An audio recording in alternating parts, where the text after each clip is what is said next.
ছোট্ট একটা গ্রামে বাস করত সবুজ মিয়া আর তার মেয়ে রূপা। সবুজ মিয়া বনে জঙ্গলে ঘুরে বাঁশ কেটে নিয়ে আসত, আর বাড়িতে এসে তার মেয়ে রূপার সাথে বাঁশের তৈরি নানা রকমের জিনিস প্রস্তুত করে গ্রামের হাটে আর মেলায় বিক্রি করত। দিন দিন বন জঙ্গল সব সাফ হয়ে যাচ্ছে, এত খুঁজেও দুটো বাঁশ পেলাম না। না না, খালি হাতে ঘরে ফেরা ঠিক হবে না। মেয়েটা আমার ঝুড়ি বোনা শেষ করবে বলে বসে আছে। যাই, আমি বরং ওই দিকে এগিয়ে দেখি, যদি কিছু পাওয়া যায়।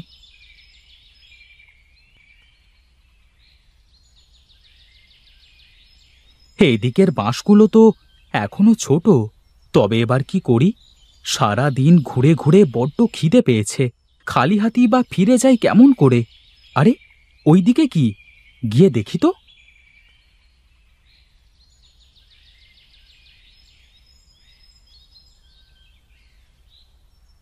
আরে বাহ, এই তো পেয়েছি। হ্যাঁ যাক, কাল হাটে একটা ঝুড়ি বিক্রি হলেও বাপ মেয়ের দুটো দিনের খোরাক হয়ে যাবে।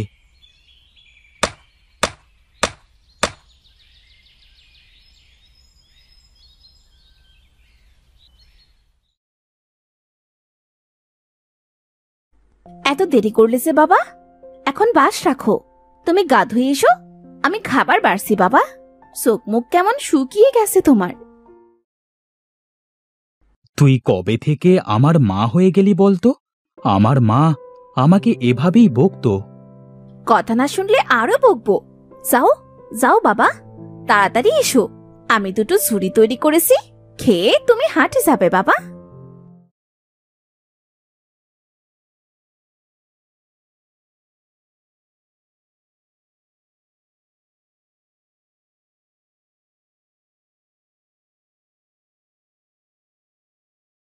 বাবা দেখো, ছুরিগুলো কি সুন্দর হয়েছে দেখতে।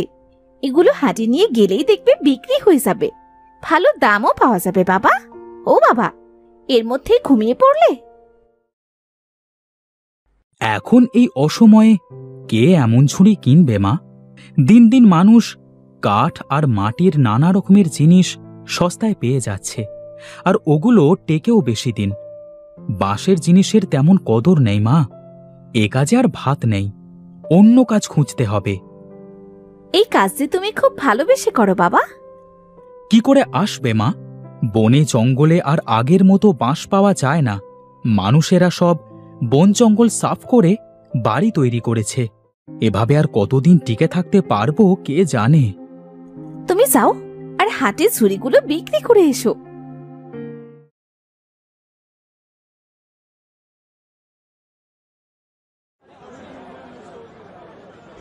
আজ ঘরে চাল আনাজ কিচ্ছু নেই।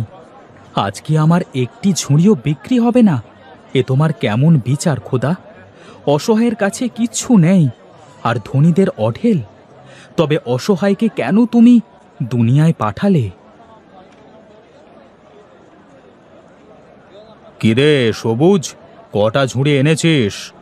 দুটো? তা দে, তোর দুটো ঝুড়ি আমাকে দে তো। হ্যাঁ হ্যাঁ কর্তা, এই নিন দুটো ঝুড়ি, 10 টাকা। আরে বাপরে, গ্রামের ঝোপঝাড় শেষ করে বাঁশ কেটে এদিক ওদিক করে ঝুড়ি বানিয়ে আবার টাকা চাওয়া হচ্ছে? তুই জানিস না আমি কে? ফের টাকা চাইলে কোষে একটা চড় বসিয়ে দেব। মোড়লের সাথে বেয়াদবি? তোর ঘর জ্বালিয়ে গ্রাম ছাড়া করব। যা ভাগ। গরিবের ওপর এমন অত্যাচার করবেন না কর্তা, আপনি না হয় কিছু। আর একটা কথা বললেও তোর খবর আছে। যা ভাগ।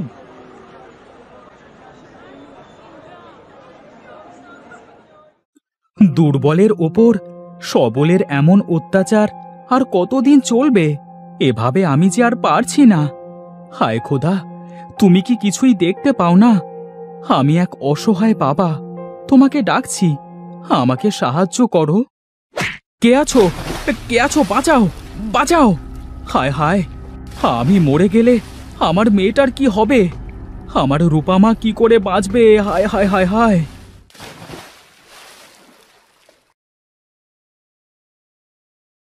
এ আমি কোথায়? আমি তো কুয়োতে পড়ে গিয়েছিলাম। তবে কি আমি মরে গেছি? এটা কি স্বর্গ?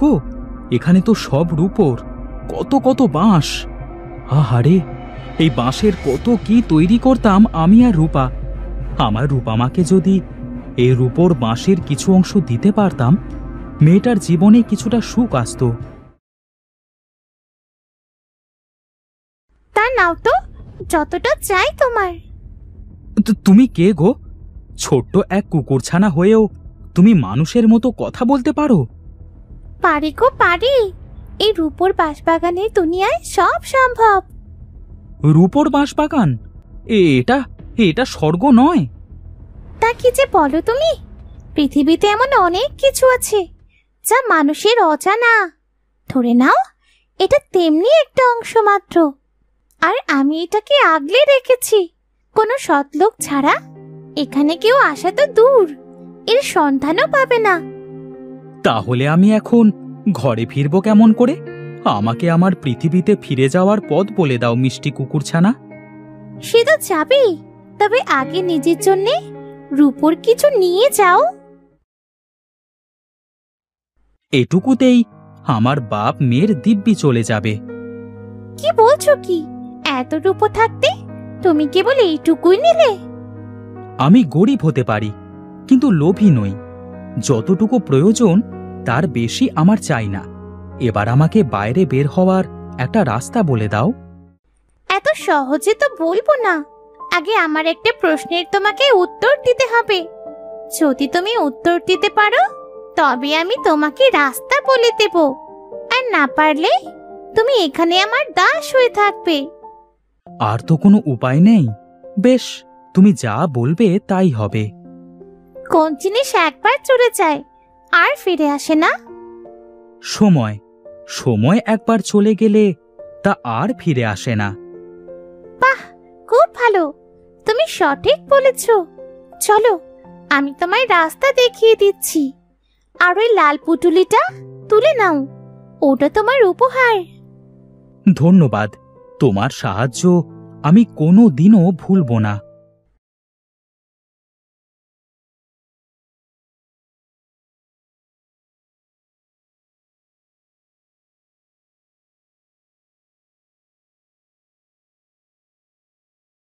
তুমি কাউকে কিছু না বলে কোথায় চলে গেলে বাবা? আমি এবার কার কাছে থাকবো? তুমি ফিরে এসো, তুমি ফিরে এসো বাবা।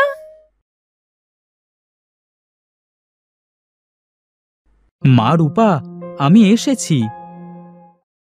বাবা, বাবা তুমি কোথায় গিয়েছিলে? 2 দিন হয়ে গেছে, কত জায়গায় তোমায় খুঁজেছি। তোমার কাঁধে কি বাবা? ঘরে চল মা, তোকে সব বলছি। আমাদের দুঃখের দিন খোদা দূর করে দিয়েছে মা। এখন শুধু সুখ আর সুখ।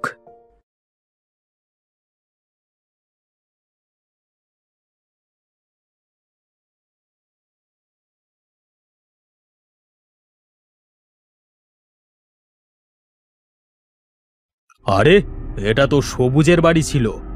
ওদের তো নুন আনতে পান্তা ফুরোতো। ওরা এত ধনী হলো কেমন করে? কোথায় পেলো এত টাকা পয়সা? না না, আমাকে সব জানতে হবে। গ্রামের সকলে হুট করে এত ধনী হয়ে গেলে তো আমার চলবে না। দেখতে হচ্ছে ব্যাপারটা কি।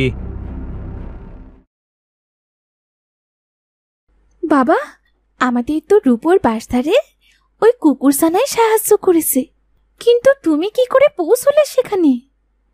সে তো আমি জানি না মা। মোড়ল মশাই জোর করে আমার 2টো বাঁশের ঝুড়ি কেড়ে নিয়েছিল। ঘরে খাবার নেই বলে আমি কাঁদতে কাঁদতে ফিরছিলাম। আমার খুব কষ্ট হচ্ছিল। আমি কিভাবে যেন পুরনো কুয়োতে বসে পড়েছিলাম, আর ওই কুয়ো ভেঙে নিচে পড়ে গিয়েছিলাম। যখন চোখ খুললাম, দেখলাম রূপোর ধুলোয় আমি শুয়ে আছি।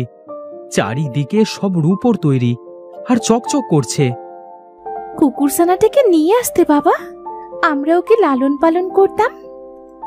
না মা না, ওই কুকুরছানাই ওই রূপোর বাঁশঝাড় পাহারা দিচ্ছে। ওখানে যাওয়া মানুষদের অনেক উপহার দিয়ে বিদায় দেয়। আরে বাপরে, রূপোর বাঁশঝাড়! সেখানে রূপোর ধুলো? না না না না, আর দেরি করা ঠিক হবে না।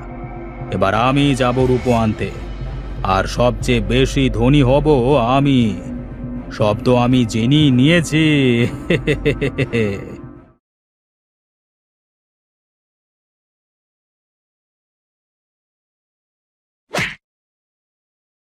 অনেক রূপো আনবো, অনেক। ওই সবুজের চেয়ে বেশি রূপো পেতে হবে। আমি কি তলিয়ে যাচ্ছি? না না না, আমি ভয় পাবো না। আমি রূপোর বাঁশঝাড়ে যাব। এইটুকু কষ্ট তো সহ্য করতেই হবে। ইস, বাবাটা যে কোথায় যায়? সে কখন থেকে খাবার নিয়ে বসে আছি। রূপা মা, কোথায় গিয়েছিলে তুমি? আর বলিস না মা, আমাদের মোড়ল মশাই নাকি পুরনো কুয়োতে ঝাঁপ দিয়ে মারা গেছে। জানি না ওনার কিসের এত দুঃখ ছিল, কি যে হলো, এভাবে আত্মহত্যা করতে হলো কেন তাকে? কি বলছো কি বাবা? উনি আত্মহত্যা কেন করবেন? তাছাড়া পুরনো কুয়োতে তো রূপোর বাসার। যারা অসৎ তারা রূপোর বাঁশঝাড় দেখতেও পাবে না, আর যারা সৎ রূপোর বাঁশঝাড় নিজে তাদের সামনে আসে। কিন্তু এ কথা কেন বলছিস মা? উনি তো লোভী ছিলেন। উনি কোনোভাবে জানতে পারেনি তো যে ওই কুয়োর নিচে। কি বলছিস মা? না না, এই রূপোর বাঁশঝাড়ের কথা আর কখনো আলোচনা করব না। লোভ বড্ড ভয়ঙ্কর। সেই ভালো, এখন এসো, ভাত খাবে, এসো।